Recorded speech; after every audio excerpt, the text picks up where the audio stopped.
Okay guys, we're going to use our supernatural, super duper methods here to figure out where the big gold is this Memorial Day week trip. So we're going to come in here, you know, everybody knows what these are. It might cause controversy and I might be poking fun at some people, but you know, it's gonna douse and we're gonna find, oh, map dowsing. It's playing right here. Matt, I know where that spot is. You know where that spot is? I do. There's gold there. Is there? Yeah. Wow. It's crazy. Wow, it's crazy how amazing it is when we... Except this is the first video in the series, so I haven't done any of this shit. Yeah, no, it's in the future. Crazy. But, you know, it's also funny that, like, when you go into a spot that you kind of know had gold upstream, that there's going to be gold downstream. And then these turn into hocus pocus.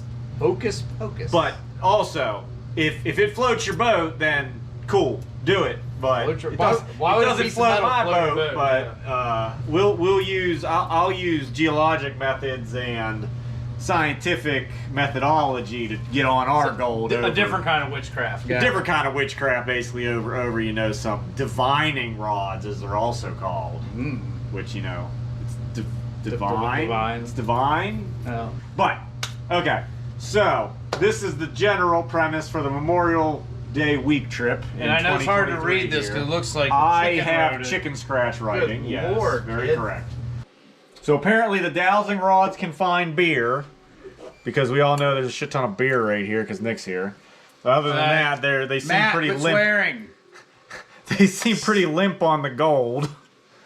But according to our dowsing report here, that we're going to send Nick in this area right here where it says sampling area, because that's what I wrote. That's the main reason. You're going to go there because I told you to. However, for more explanation on why I told him to, is the general geology of the area, for one, but then also back in 2015 or so, we found a very nice, what we call honey hole here, that produced about a troy pound of gold. And hey, what's a troy pound? Like versus a pound? 12 ounces-ish. 12 ounces is a troy pound? I'm not going to quote me on that. A real pound is 16. 16, yeah. A troy pound is less. A troy pound is like 12. Ah, okay. Yeah. So there's that difference. But basically, in this honey hole area, we found a bunch of nice, big old chicken and macaroni nuggets. Where'd like that one come from? Right up in here. Including specimen pieces like this. That obviously did not travel far. I can't get it to focus. No. So these obviously did not travel far. Where'd you get that one from? They're very coarse. Right in that same section. Matt, this is a big section right here. They're all throughout there. And based off the coarseness of the gold and how much of it also had quartz on it and all that, the source is somewhere right at the top side of it, even though we never specifically located it. And that's why we say possible vein trend. Well, it's I say probable vein trend because it's somewhere through here, but it's most likely a series of very small quartz stringers with only some of them being particularly gold bearing, not all of them. Because we found plenty of quartz stringers. Okay. It's just any of them that we ripped out had no gold in them, even though the gold had not traveled far at all. I mean, when you look at a piece like this that... Can you put these things down before I want to stab you in the eye with it? Good Lord. I mean, when you look at a piece like that looks like it's got holes in it and it's crystalline and everything. So veiny. Like, this gold has not traveled far. I don't know. It's working. The gold has not traveled far. So there's definitely a vein trend at the top of this because once we went up above it, into the next section of creek there, the gold got more rounded and less frequent. But the gold wouldn't go in front of the... Like, if it's coming out of the vein, it wouldn't pop up here. There's other veins. Okay. There's more veins going up creek. There's other veins, but they're further away, so hence it's more rounded in the top part here than what it is here. But we did find rounded pieces down here infrequently. compared to how coarse it was. You would occasionally come across a rounded piece. So the rounded pieces could have came from up here. Came from up on the next source up, wherever it may your be. cannonball thing over there. That wasn't from this spot. Right. So basically, this honey hole produced about a troy pound. We dredged here last Memorial Day weekend and got about 6 grams in 2.5 days. This spot right in here, we call it the picker hole. It produced probably almost a ½ ounce in a few days. And then as we get further down into the field on this side, or down into this area on this side, it was just averaging 2 grams, a couple pickers and stuff. It wasn't anything amazing. But the thought is here is the valley, so the green lines here denote kind of like the valley walls, so in between them is the floodplain. And we have a fault running here that divides a phyllite bedrock from a granite bedrock. And the phyllite is much more resistant to weathering, so it forms a much tighter valley. Whereas the granite is less resistant, so it's almost obvious as the bedrock changes as the stream flows, the entire valley widens out because that bedrock where the granite is soft and decomposes much more readily than what the phyllite does. Can you see this line, like in the creek? What do you mean by the line? Like, can you see where the phyllite and the granite? You can't see it specifically, but if you look at the topo, like the creek valley literally goes from this, it goes whoom and widens out massively. Okay. Yeah. But like, so if we cleaned the bedrock down there, would we be able to see? We found it basically like right here. Okay. But there was nothing special about it. I was hoping for it being another source because a lot of times faults are good gold sources, but it was like nothing in particular. Okay, so then what's the difference between a fault and a vein trend then? I mean, a fault is you have offset, so there's a change. So if they were up together at one point, one has dropped down and one has been thrust up. Yeah. And then it's eroded, so now you have granite on one side where this may have used to have been phyllite, this may have used to have been phyllite, but now it's completely eroded away. Since this side, I think, has dropped down and this side's been thrust up. So this is, if I can't remember correctly on the ages right now, but there's definitely an age difference between the two on the fault. There's a bunch of other stuff that could go into it on is this necessarily a fault or is it actually a geologic contact where the granite intruded the phyllite? Nerd! We're not going to go into that right now. It doesn't seem prevalent, and based off the contact, I really can't say one way or the other because it was such a discrete line with almost no it just went one to the other in less than a foot. It was just one other. With not even, I don't even think there was really a quartz vein in between the two. Whereas a vein trend, I mean, it's a quartz. There's a quartz vein system running through the area there. Is it related to the fault or not? I don't think so, but I don't have enough information to say at this point. Generally, I don't think so, though. So the quartz just comes up through the phyllite there. I don't know, like Swiss cheese holes or something like that. Like melts through it or something, or what? It's following lines of least resistance, so usually joint planes and other things, possibly. Right. Or that's the general thought. So could there be a fault up here too then? No, there's no. No. Okay. Generally not. There's no. I don't know. There's no offset. This is phyllite. This is phyllite. There's still anticlines and synclines through it. There's no evidence of offset or anything like that within that area. Okay. All right. But we sampled through this area. It's been okay. But with this, the valley widening out massively, one would assume potentially in the past that gold had gotten blown off this source down into here and then it got deposited when the valley widened somewhere in here. So with us have sampled through here, not got anything great. The next best place is this area here where we're setting Nick on his sampling. Okay, so this is untouched right now. Yeah, this section's untouched. We may have dug a pan or two out of it a long time ago. I don't remember when anything came out of it. But basically, this section of creek cuts from valley wall to valley wall, meaning if there was any past pay streak that is no longer related to the current stream, but now buried under floodplain, this section of current stream should theoretically cross that pay streak somewhere. Okay. So we're hoping to pick up that pay streak within this sampling area. The first stage is going to be sending Nick for panning to just basically see if there is gold. That will then determine if we do more, because panning is just basically going to tell you if there is gold. It doesn't give you information on like where the best spot to dredge is, because you want to sample for the equipment that you're going to use. So then after we know that there is gold there or not, we're going to then want to run a dredge sampling regime where Nick would take a dredge in and start punching sample holes either for a predetermined amount of time or like a predetermined amount of bedrock cleared to define then where the best places to set up and run production would be. Okay, so when I'm doing the sample pans down here, do I do like, I don't know, like 4 of them or something like that? Like one down the bottom, one top, split the difference? Yeah, I mean, for a section like this, you're going to want to do like a few every 10 feet. You're going to want to... It's not a very big section to sample, so you're going to want to do a nice, fairly close sampling, tight sampling area.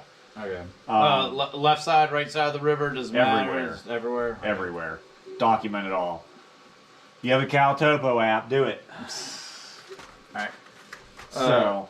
And then based off of that, I'll have to take the dredge out there. Yeah, based off of that, I mean, if we find good gold, if we find gold panning, that tells us then there should be gold there at least. So we're not just wasting our time completely. But then the gold sampling regime doesn't necessarily pay any attention to where best or worst gold was found on the sample panning, because the sample panning is just kind of telling you what's on the surface. And I'm really good at panning. Yes, of course. He's going to find all the gold panning and not lose any of it. But the dredging will get you to bedrock and then give you a better idea when you bring in a dredge to run production what you can expect.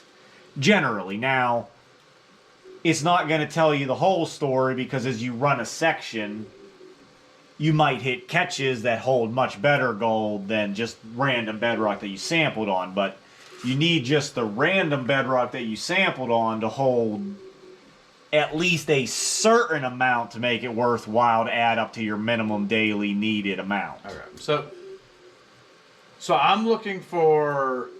the pans just tell me if there's gold there. Yes. Okay, and then the test dredging is going to tell me if we were to run production, we could calculate It'll give you it a rough idea. Okay, all right. So then what should I be looking for? Because we want at least, 2 grams a day? 1 gram to 2 grams a day is what we want at least. Okay. Or more, obviously. More better. More All right, better. so when we did Idaho, we were doing, 2 hours, right? Hour. We're doing an hour? 1 hour sample. 1 hour for moving. Well, yeah, it's an hour and then like an hour of cleaning and stuff like that. Yeah, and an then hour moving for to the next. moving. Okay, yeah, okay. Okay, so in an hour section, we dredge for what, 6 hours a day? Ish. 8 if we're Depends, finding yeah, I something, mean, it just yeah. depends. So, okay. But for this, like, whereas in Idaho we're searching for a particular layer, Virginia's pretty much, it's bedrock or nothing. If you're not getting on the bedrock, you really don't know what the gold is.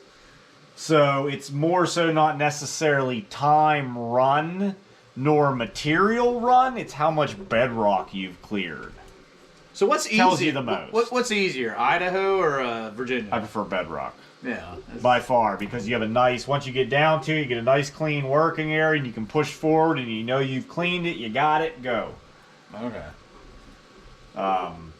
So yeah, you're going to want to try and do, in a section like that, like 1, 2, 3, like 4 samples pushing up through. So I'll be testing hour-ish, Yes. based off, I mean, we kind of know the creek. It shouldn't run more than like 2 or 3 foot deep of overburden. So you should be able to get a decent sample on bedrock within an hour. Yeah, and when we did last year, we were. I mean, I'm a little bit shorter than you there, so I mean, I think I was long arming and like getting my face wet. Yeah, occasionally I'd hit spots right to like So what's that, like push foot, out. foot and a half? Something like that. Okay, so yeah, so that's not that deep. No, it shouldn't be bad. Should be able to hopefully find if there's anything there or not, but we got to go through the whole process. Because you don't want to go to a section with a dredge, generally, if you haven't verified if it has any gold at all with a pan. Because generally, if I can't find gold with a pan on a creek, I'm not really going to dredge it, probably. Rivers are different. We won't go into that right now, but rivers are definitely different in that calculus. But creeks, if you can't find... If a creek doesn't produce at least near a color to 3 colors in almost every pan, it's not really a good gold-bearing creek as you sample throughout the length. Yeah, we'll see how that ages in 500 years, too. When somebody gets like one little fly pooping gold and it's like $10 million. And... Well, it's $10 million, and that changes the calculus a little bit. But, so that's our general plan for this section, eventually culminating in Memorial Day week trip, where we're hoping to run production in this section with both the Dalkey and the Pro line set up with a sump system to try and recover as much gold as possible, as well as mess around with the capture rate on what a stock Pro line box is. And we modified the Dalkey. So it's going to be a lot of Dalkey testing on that one, too. So we'll have to throw up a video of that. Yeah, there's all that, so. The sump. Definitely got to take a look at that one, too. Yeah. Should we throw a sump on the Dalkey? I don't think Get to work. 3D print it. Yeah, I don't know if that's going to work very well. So, that's the plan. Stay tuned. After next week, after this video, should be the panning one, and then it should follow up with the sampling. And then hopefully we'll be production running this section somewhere, but time will tell.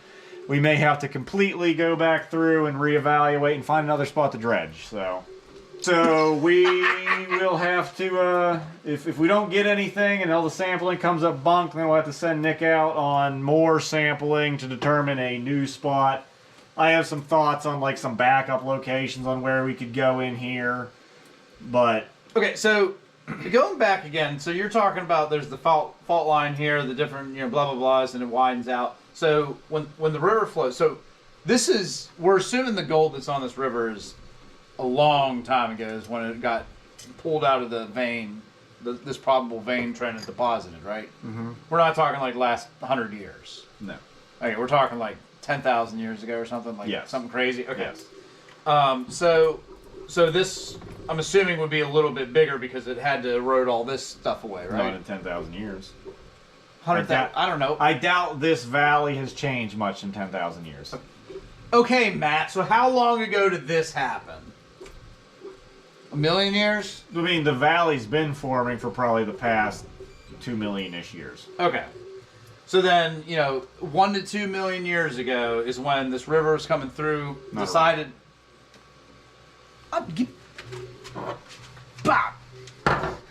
So 1 to 2 million years ago, this creek over here, this creek area here, cut through the vein, possibly, assuming a quartz vein, right?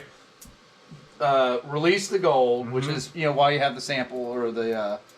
Generally you didn't push the big stuff very far, but hopefully maybe we'll determine if it has pushed it further. So then, and this field does flood. This area does flood, right? Still to this day? Or no? Sure. If by flood you mean water backs up from the river that's further down, then yes. Oh.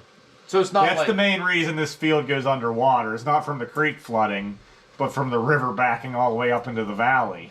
Oh, okay. So that has nothing to do with it. It breaks into the floodplain occasionally, but not often. Okay. And also the trees and everything. Okay, so million years ago, this creek had however long of a period of time where it was overflowing. It was cutting through the vein trend, and it had this. So the flow, the thought is the flow slows down here where it widens out. Correct. At some point in the past, an unknown when, deposition was different, than what it is today. So then, in theory, shouldn't all the gold be here? Or the majority of it be right there? It's hard to where say. It widens out? Could be.